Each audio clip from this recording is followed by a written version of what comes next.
ਬਿਸਮਿਲ੍ਲਾ ਰਹਿਮਾਨ ਰਹੀਮ। ਸੱਜਣੋ ਤੇ ਮਿੱਤਰੋ, ਕੌਮਾਂ ਨੂੰ ਆਪਣੀ ਆਜ਼ਾਦੀ ਦੀ ਜੰਗ ਜਿੱਤਣ ਲਈ ਬਹੁਤ ਕੁਝ ਦਾਨ ਕਰਨਾ ਪੈਂਦਾ ਹੈ। ਇਹ ਅਜਿਹਾ ਪੈਂਦਾ ਹੈ ਜਿਹੜਾ ਸਦੀਆਂ ਦਾ ਸਫ਼ਰ ਮੰਗਦਾ ਹੈ। ਸਦੀਆਂ ਦਾ ਸਫ਼ਰ ਵੀ ਇਹੋ ਜਿਹਾ ਜਿਹਦੇ ਵਿੱਚ ਪੈਰ ਪੈਰ ਉੱਤੇ ਮੁਸੀਬਤਾਂ ਅਤੇ ਆਫਤਾਂ ਦੀ ਦਲਦਲ ਹੈ। ਜਦ ਕੋਈ ਕੌਮ ਗੁਲਾਮੀ ਦੀਆਂ ਬੇੜੀਆਂ ਵਿੱਚ ਕੈਦ ਹੁੰਦੀ ਹੈ ਅਤੇ ਫਿਰ ਉਹਦੀ ਆਜ਼ਾਦੀ ਸੌਖੀ ਨਹੀਂ ਰਹਿੰਦੀ। ਇਹ ਬੇੜੀਆਂ ਵੇਲੇ ਦੇ ਨਾਲ ਨਾਲ ਹੋਰ ਸਖਤੀਆਂ ਲੈ ਕੇ ਆਉਂਦੀਆਂ ਨੇ। ਜੇ ਤੁਹਾਡੀ ਸੋਚ ਇਹਨਾਂ ਸਖਤੀਆਂ ਦਾ ਮੁਕਾਬਲਾ ਕਰਕੇ ਆਜ਼ਾਦੀ ਦਾ ਤਸੱਵਰ ਜ਼ਿੰਦਾ ਰਹਿਣ ਦੇਵੇ ਤਾਂ ਫਿਰ ਜਾਣ ਲਵੋ ਕਿ ਤੁਸੀਂ ਇੱਕ ਜ਼ਿੰਦਾ ਕੌਮ ਨਾਲ ਤਾਲੁਕ ਰੱਖਦੇ ਹੋ। ਜੇਕਰ ਤੁਸੀਂ ਸਮਝੌਤਾ ਕਰ ਲਵੋ, ਇਹਨਾਂ ਬੇੜੀਆਂ ਨੂੰ ਆਪਣਾ ਮੁਕੱਦਰ ਜਾਣ ਕੇ ਇਹ ਸਮਝ ਲਵੋ ਕਿ ਹੁਣ ਇਹੋ ਜਿਹੀ ਆਜ਼ਾਦੀ ਹੈ, ਫਿਰ ਤੁਸੀਂ ਕਦੀ ਵੀ ਆਜ਼ਾਦ ਨਹੀਂ ਹੋ ਸਕਦੇ। ਤੁਹਾਡੀਆਂ ਨਸਲਾਂ ਇਹਨਾਂ ਬੇੜੀਆਂ ਵਿੱਚ ਕੈਦ ਰਹਿਣਗੀਆਂ ਅਤੇ ਕੋਈ ਵੀ ਤਾਕਤ ਤੁਹਾਨੂੰ ਆਜ਼ਾਦੀ ਨਹੀਂ ਦਵਾ ਸਕੇਗੀ। ਆਜ਼ਾਦੀ ਦੀ ਜੰਗ ਕਈ ਨਸਲਾਂ ਨੂੰ ਲੜਨੀ ਪੈਂਦੀ ਹੈ, ਕੁਰਬਾਨੀਆਂ ਦੇਣੀਆਂ ਪੈਂਦੀਆਂ ਨੇ। ਆਪਣਾ ਸਭ ਕੁਝ ਕੁਰਬਾਨ ਕਰਕੇ ਵੀ ਮੰਜ਼ਿਲ ਜ਼ਰੂਰ ਮਿਲੇਗੀ। ਇਹਦੀ ਵੀ ਕੋਈ ਜ਼ਮਾਨਤ ਨਹੀਂ। ਤੁਹਾਨੂੰ ਇਹ ਜਦੋਜਹਿਦ ਮੁਸਲਸਲ ਜਾਰੀ ਰੱਖਣੀ ਪੈਂਦੀ ਹੈ। ਬਾਜ਼ ਔਕਾਤ ਇੰਝ ਹੁੰਦਾ ਹੈ ਕਿ ਤੁਸੀਂ ਆਪਣੀ ਆਜ਼ਾਦੀ ਲਈ ਲੜਦੇ ਹੋਇਆਂ ਉੱਥੇ ਹੀ ਮਤਾਰ ਦਿੰਦੇ ਹੋ ਜਿੱਥੇ ਚਾਰ ਪੈਰ ਦੂਰ ਹੀ ਮੰਜ਼ਿਲ ਖਲੋਤੀ ਤੁਹਾਡੀ ਉਡੀਕ ਕਰ ਰਹੀ ਹੁੰਦੀ ਹੈ। ਅਸੀਂ ਆਜ਼ਾਦੀ ਦੀ ਤਾਰੀਖ ਅਤੇ ਇਹਦੇ ਨਾਲ ਜੁੜੇ ਉਹਨਾਂ ਮੁਜਾਹਿਦਾਂ ਦੀ ਗੱਲ ਕਰ ਰਹੇ ਹਾਂ ਜਿਨ੍ਹਾਂ ਨੇ ਅੰਗਰੇਜ਼ ਦੇ ਖਿਲਾਫ ਜੰਗ ਲੜੀ।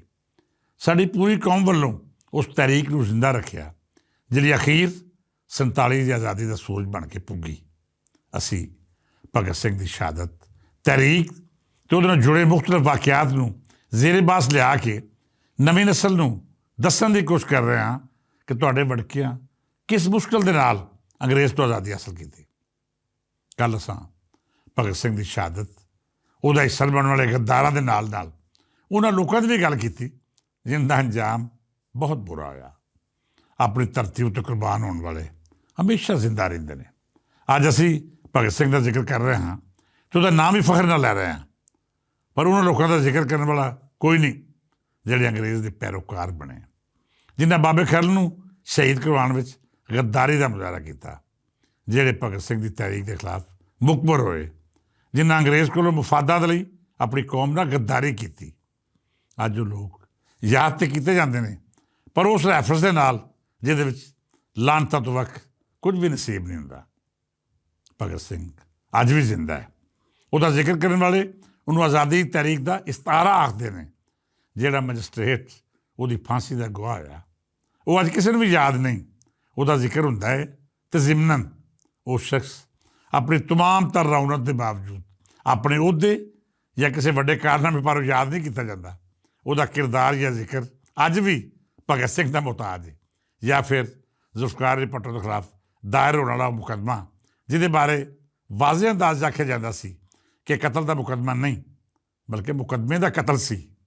ਸੱਜਣੋ ਤੇ ਮਿੱਤਰੋ, ਮੈਂ ਜਦੋਂ ਲਾਹੌਰ ਦਾ ਰੁੱਖ ਕੀਤਾ ਅਤੇ ਉਸ ਵਕਤ ਵੀ ਮੇਰੇ ਅੰਦਰ ਦਾ ਪੰਜਾਬੀ ਉਹ ਇਨਕਲਾਬੀ ਸੋਚ ਰੱਖਦਾ ਸੀ ਜਿਹੜੀ ਅੱਜ ਮੇਰੀ ਸ਼ਖਸੀਅਤ ਦਾ ਹਿੱਸਾ ਹੈ। ਅੱਜ ਤੇ ਵੇਲੇ ਦੀ ਅਜਿਹੀ ਵੰਡ ਹੋ ਚੁੱਕੀ ਜਿਹਦੇ ਵਿੱਚ ਕਿਤਾਬਾਂ ਪੜ੍ਹਨ ਦਾ ਮੌਕਾ ਹੀ ਨਹੀਂ ਮਿਲਦਾ। ਪਰ ਜਦ ਮੈਂ ਲੜਕਪਣ ਤੋਂ ਜਵਾਨੀ ਦੀ ਪੌੜੀ ਚੜ੍ਹ ਰਿਹਾ ਸਾਂ, ਉਦੋਂ ਦਿਨ ਰਾਤ ਕਿਤਾਬਾਂ ਨਾਲ ਹੀ ਬੀਤਦੇ ਸਨ। ਮੈਂ ਭਗਤ ਸਿੰਘ ਦੀ ਡਾਇਰੀ ਵੀ ਪੜ੍ਹੀ ਅਤੇ ਉਹਦੇ ਬਾਰੇ ਲਿਖੀਆਂ ਜਾਣ ਵਾਲੀ ਲਿਖਤਾਂ ਨੂੰ ਵੀ ਘੋਲ ਕੇ ਪੀਤਾ। ਮੈਂ ਸਮਝਦਾ ਹਾਂ ਕਿ ਜਿਹੜੇ ਲੋਕ ਭਗਤ ਸਿੰਘ ਨੂੰ ਕਿਸੇ ਮਜ਼ਹਬ ਨਾਲ ਜੋੜਦੇ ਨੇ ਉਹਨਾਂ ਤੋਂ ਵੱਡਾ ਅਕਲਦਾਨ ਨਾ ਕੋਈ ਨਹੀਂ। ਕਿਉਂ ਜੇ ਭਗਤ ਸਿੰਘ ਨਾ ਤਾਂ ਸਿੱਖ ਸੀ, ਨਾ ਹਿੰਦੂ ਅਤੇ ਨਾ ਹੀ ਮੁਸਲਮਾਨ। ਉਹ ਬੜਾ ਸਿੱਧਾ ਜਿਹਾ ਕੈਮੂਨਿਸਟ ਅਤੇ ਅਜਿਹੀ ਸੋਚ ਰੱਖਣ ਵਾਲਾ ਸੀ ਜਿਹੜੀ ਧਰਮਾਂ ਤੋਂ ਦੂਰ ਹੁੰਦੀ ਹੈ। ਮੈਂ ਸਮਝਦਾ ਹਾਂ ਕਿ ਭਗਤ ਸਿੰਘ ਹੋਵੇ ਜਾਂ ਕੋਈ ਹੋਰ ਮਜ਼ਹਬ ਜਾਂ ਅਕੀਦਾ ਉਹਦਾ ਜ਼ਾਤੀ ਫੇਲ ਹੈ। ਜਦ ਤੀਕਰ ਉਸ ਅਕੀਦੇ ਜਾਂ ਨਜ਼ਰੀਏ ਦਾ ਨੁਕਸਾਨ ਸਮਾਜ ਨੂੰ ਨਹੀਂ ਅਪੜਦਾ, ਤੁਹਾਨੂੰ ਕੋਈ ਹੱਕ ਨਹੀਂ ਕਿ ਤੁਸੀਂ ਉਹਦੇ ਤੋਂ ਤਨਕੀਦ ਕਰੋ ਜਾਂ ਫਿਰ ਉਹਨੂੰ ਉਹਦੇ ਮਜ਼ਹਬ ਜਾਂ ਅਕੀਦੇ ਦੇ ਨਜ਼ਰੀਏ ਨਾਲ ਵੇਖੋ। ਜੇਕਰ ਕੋਈ ਤੁਹਾਡੇ ਮਜ਼ਹਬ ਦੇ ਖਿਲਾਫ ਸਾਜ਼ਿਸ਼ ਕਰਦਾ ਹੈ ਜਾਂ ਫਿਰ ਤੁਹਾਡੇ ਮਜ਼ਹਬ ਦੇ ਹਵਾਲੇ ਨਾਲ ਬੁਨਿਆਦੀ ਅਕਾਇਦ ਨੂੰ ਤਸਲੀਮ ਨਹੀਂ ਕਰਦਾ ਅਤੇ ਆਪਣੇ ਆਪ ਨੂੰ ਤੁਹਾਡਾ ਹਮ ਮਜ਼ਹਬ ਕਰਾਰ ਦਿੰਦਾ ਹੈ, ਫਿਰ ਤੁਸੀਂ ਇਲਮੀ ਹਵਾਲੇ ਨਾਲ ਉਸ ਦਾ ਮੱਕੂ ਜ਼ਰੂਰ ਠੱਪੋ। ਜਿਵੇਂ ਕਾਦੀਆਨੇ ਦੇ ਹਵਾਲੇ ਨਾਲ ਆਖਿਆ ਜਾਂਦਾ ਹੈ ਕਿ ਉਹਨਾਂ ਵਿੱਚ ਅਤੇ ਦੂਜੇ ਗੈਰ ਮੁਸਲਮਾਨਾਂ ਵਿੱਚ ਫਰਕ ਸਿਰਫ ਇਹ ਹੈ ਕਿ ਉਹ ਆਪਣੇ ਆਪ ਨੂੰ ਮੁਸਲਮਾਨ ਆਖ ਕੇ ਇਸਲਾਮ ਦੀ ਬੁਨਿਆਦੀ ਤਾਲੀਮਾਤ ਨੂੰ ਤਸਲੀਮ ਨਹੀਂ ਕਰਦੇ। ਉਹ ਆਪਣੇ ਆਪ ਨੂੰ ਮੁਸਲਮਾਨ ਵੀ ਆਖਦੇ ਨੇ ਅਤੇ ਨਬੀ ਆਖਰ ਜ਼ਮਾਨ ਸੱਲੱਲਾਹੁ ਅਲੈਹਿ ਵਸੱਲਮ ਦੀ ਖਤਮ ਨਬੂਵਤ 'ਤੇ ਯਕੀਨ ਵੀ ਰੱਖਦੇ। ਇਹ ਮਾਮਲਾ ਤਮਾਮ ਤਰ ਗੈਰ ਮੁਸਲਮਾਨ ਤੋਂ ਮੁਖਤਲਿਫ ਹੈ। ਇਹਦੇ ਉੱਤੇ ਫਿਰ ਚਾਨਣ ਪਾਵਾਂਗੇ। ਫਿਲਹਾਲ ਅਸੀਂ ਭਗਤ ਸਿੰਘ ਦੀ ਗੱਲ ਕਰਦੇ ਹਾਂ ਕਿ ਮੈਂ ਜਦੋਂ ਲਾਹੌਰ ਆਇਆ ਤਾਂ ਉਦੋਂ ਭਗਤ ਸਿੰਘ ਦੀ ਜੱਦੋਜਹਿਦ ਦਾ ਨਜ਼ਰੀਆ ਵੀ ਮੇਰੇ ਨਾਲ ਸੀ। ਮੈਂ ਭਗਤ ਸਿੰਘ ਦੇ ਨਜ਼ਰੀਆਤ ਤੋਂ ਜਿਹਦਾ ਤਾਲੁਕ ਉਹਦੀ ਕਮਿਊਨਿਸਟ ਸੋਚ ਨਾਲ ਕਦੇ ਵੀ ਇਤਫਾਕ ਨਹੀਂ ਕੀਤਾ। ਮੈਂ ਉਹਨਾਂ ਨਾਲ ਖੁੱਲ੍ਹ ਕੇ ਇਖਤਲਾਫ ਕਰਦਾ ਹਾਂ ਅਤੇ ਇਹ ਵੀ ਆਖਦਾ ਹਾਂ ਕਿ ਬਈ ਕੋਈ ਵੀ ਕਮਿਊਨਿਸਟ ਮੇਰੇ ਨਾਲ ਮੁਕਾਲਮਾ ਕਰ ਲਵੇ, ਮੈਂ ਸਾਬਤ ਕਰਾਂਗਾ ਕਿ ਮਸਾਇਲ ਦਾ ਹੱਲ ਕਮਿਊਨਿਜ਼ਮ ਪੇਸ਼ ਨਹੀਂ ਕਰਦਾ, ਬਲਕਿ ਇਹਦੇ ਵਿੱਚ ਉਹ ਮੁੱਢਲੀਆਂ ਖਰਾਬੀਆਂ ਨੇ ਜਿਹੜੀਆਂ ਮਈਸ਼ਤ ਨੂੰ ਮਜ਼ੀਦ ਉਪਜਾਊ ਵਿੱਚ ਚੁੱਕ ਸਕਦੀਆਂ ਨੇ। ਬਹਰਹਾਲ ਭਗਤ ਸਿੰਘ ਦੀ ਆਜ਼ਾਦੀ ਦੇ ਹਵਾਲੇ ਨਾਲ ਸੋਚ ਮੇਰੇ ਲਈ ਸਰਾਹਨਯੋਗ ਹੈ। ਮੈਂ ਲਾਹੌਰ ਆਇਆ ਤਾਂ ਉਸ ਥਾਂ ਵੀ ਹਾਜ਼ਰੀ ਸੀ ਜਿੱਥੇ ਭਗਤ ਸਿੰਘ ਨੂੰ ਫਾਹੇ ਲਾਇਆ ਗਿਆ ਸੀ। 60 ਦੀ ਦਿਹਾਈ ਵਿੱਚ ਜੇਲ੍ਹ ਦਾ ਇੱਕ ਹਿੱਸਾ ਖਤਮ ਕਰਕੇ ਉੱਥੇ ਸ਼ਾਦਮੰਦ ਕਾਲੋਨੀ ਆਬਾਦ ਕੀਤੀ ਗਈ ਅਤੇ ਜਿਹੜੇ ਚੌਕ ਨੂੰ ਇੱਕ ਅਰਸੇ ਤੀਕਰ ਫੁਹਾਰਾ ਚੌਕ ਆਖਿਆ ਗਿਆ, ਉਹੀ ਜੇਲ੍ਹ ਦਾ ਫਾਂਸੀ ਗਾਰਡ ਸੀ। ਮੈਂ ਇਸ ਫਾਂਸੀ ਗਾਰਡ ਨੂੰ ਭਗਤ ਸਿੰਘ ਚੌਕ ਦਾ ਨਾਂ ਦੇਣ ਲਈ ਸੰਨ 1990 ਵਿੱਚ ਸਰਕਾਰ ਨੂੰ ਇੱਕ ਦਰਖਾਸਤ ਪੇਸ਼ ਕੀਤੀ ਸੀ। ਇਸ ਦਰਖਾਸਤ ਨੂੰ ਰੱਦ ਕਰਤਾ ਗਿਆ ਅਤੇ ਮੇਰੇ ਖਿਲਾਫ ਬਹੁਤ ਸਾਰੇ ਲੋਕਾਂ ਨੇ ਆਪਣੇ ਆਪਣੇ ਤਾਸਬ ਅਤੇ ਨਫ਼ਰਤ ਦੀਆਂ ਤਲਵਾਰਾਂ ਲੈ ਕੇ ਕਈ ਮੁਆਜ਼ ਖੋਲ੍ਹ ਲਏ। ਮੈਂ ਸਾਫ਼ ਦੇ ਹਵਾਲੇ ਨਾਲ ਇਹਨਾਂ ਲੋਕਾਂ ਨੂੰ ਜਵਾਬ ਵੀ ਦਿੱਤਾ ਅਤੇ ਇਹ ਵੀ ਸਾਬਤ ਕੀਤਾ ਕਿ ਬੇਲੀਓ ਭਗਤ ਸਿੰਘ ਨੂੰ ਆਪਣਾ ਹੀਰੋ ਆਖਣਾ ਕੋਈ ਮਜ਼ਹਬੀ ਮਾਮਲਾ ਨਹੀਂ। ਤੁਸੀਂ ਕਿਵੇਂ ਉਹਦੀ ਨਿੰਦਿਆ ਕਰ ਸਕਦੇ ਹੋ ਜਦ ਉਹਦੀ ਕੁਰਬਾਨੀ ਤੁਹਾਡੀ ਆਜ਼ਾਦੀ ਦੀ ਇੱਕ ਵੱਡੀ ਵਜ੍ਹਾ ਬਣੀ। ਮੈਂ ਲੋਕਾਂ ਨੂੰ ਇਹ ਵੀ ਦੱਸਿਆ ਕਿ ਭਗਤ ਸਿੰਘ ਨੇ ਜੋ ਕੀਤਾ ਉਹ ਇਸ ਧਰਤੀ ਲਈ ਕੀਤਾ, ਨਾ ਉਹਦਾ ਕੋਈ ਜ਼ਾਤੀ ਮਕਸਦ ਸੀ ਅਤੇ ਨਾ ਹੀ ਉਹਨੂੰ ਫਾਹੇ ਲੱਗਣ ਦੇ ਬਦਲੇ ਜਾਗੀਰਾਂ ਲੱਭਣੀਆਂ ਸਨ।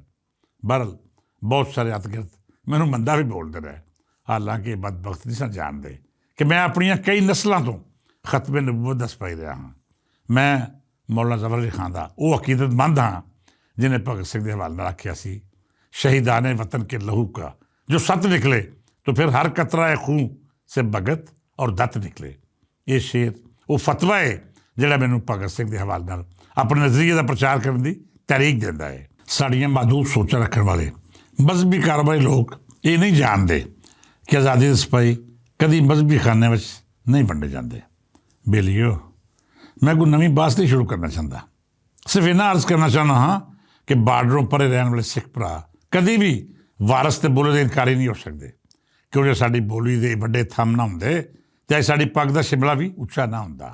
ਇੰਝ ਹੀ ਭਗਤ ਸਿੰਘ ਜਿਹੇ ਲੋਕ ਨਾ ਹੁੰਦੇ ਅਤੇ ਅਸੀਂ ਆਜ਼ਾਦੀ ਦੀਆਂ ਰਾਹਾਂ ਲੱਭਦੇ ਅਜਿਹੇ ਕੁਰਾਏ ਪੈਂਦੇ ਕਿ ਸਾਥੋਂ ਮੰਜ਼ਿਲ ਕਈ ਸਦੀਆਂ ਅਤੇ ਕਈ ਨਸਲਾਂ ਦੇ ਫਾਸਲੇ 'ਤੇ ਚਲੀ ਜਾਂਦੀ। ਤਾਰੀਖ ਨੂੰ ਦਰੁਸਤ ਤਰੀਕੇ ਨਾਲ ਪੜ੍ਹਨਾ ਸਿੱਖੋ, ਇਸ ਨੂੰ ਉਹ ਸਮਝੋ ਜੋ ਧਰਤੀ ਉੱਤੇ ਬੀਤਿਆ। ਤਾਰੀਖ ਨੂੰ ਮੁਸਲਿਮ, ਸਿੱਖ, ਮਸੀਹੀ ਜਾਂ ਹਿੰਦੂ ਦਾ ਰੂਪ ਦੇਣ ਦੀ ਲੋੜ ਨਹੀਂ ਤਾਂ ਸਾਡੇ ਅਤੇ ਮੁਹੱਦੀ 'ਚ ਕੀ ਫਰਕ ਰਹੇਗਾ। ਅੱਜ ਲਈ ਇੰਨਾ ਹੀ। ਇਸ ਦੁਆ ਨਾਲ ਇਜਾਜ਼ਤ ਦਿਓ ਕਿ ਰੱਬ ਸੱਚਾ ਸਾਡੇ ਦੇਸ਼ ਪਿਆਰੇ ਨੂੰ ਆਪਣੀਆਂ ਰਹਿਮਤਾਂ ਅਤੇ ਬਰਕਤਾਂ ਦੇ ਛਾਵੇਂ ਰੱਖੇ। ਇੱਥੇ ਹਮੇਸ਼ਾ ਸੁੱਖ ਅਤੇ ਚੈਨ ਰਹੇ, ਭਾਈਚਾਰੇ ਦੀਆਂ ਫਿਜ਼ਾਵਾਂ ਵਿੱਚ ਮੁਹੱਬਤਾਂ ਦੀ ਖੁਸ਼ਬੂ ਰਹੇ ਅਤੇ ਸਾਨੂੰ ਇੱਕ ਦੂਜੇ ਦਾ ਦਰਦੀ ਬਣਨ ਦੀ ਤੌਫੀਕ ਦੇਵੇ। ਕੱਲ੍ਹ ਫਿਰ ਕਿਸੇ ਨਵੇਂ ਮੌਜ਼ੂ ਨਾਲ ਵਿਚਾਰ ਵਿਚਾਰਦਾ ਰਹੇਗਾ। ਅੱਜ ਲਈ ਇੰਨਾ ਹੀ। ਇਜਾਜ਼ਤ ਦਿਓ। ਰੱਬ ਰੱਖਾ।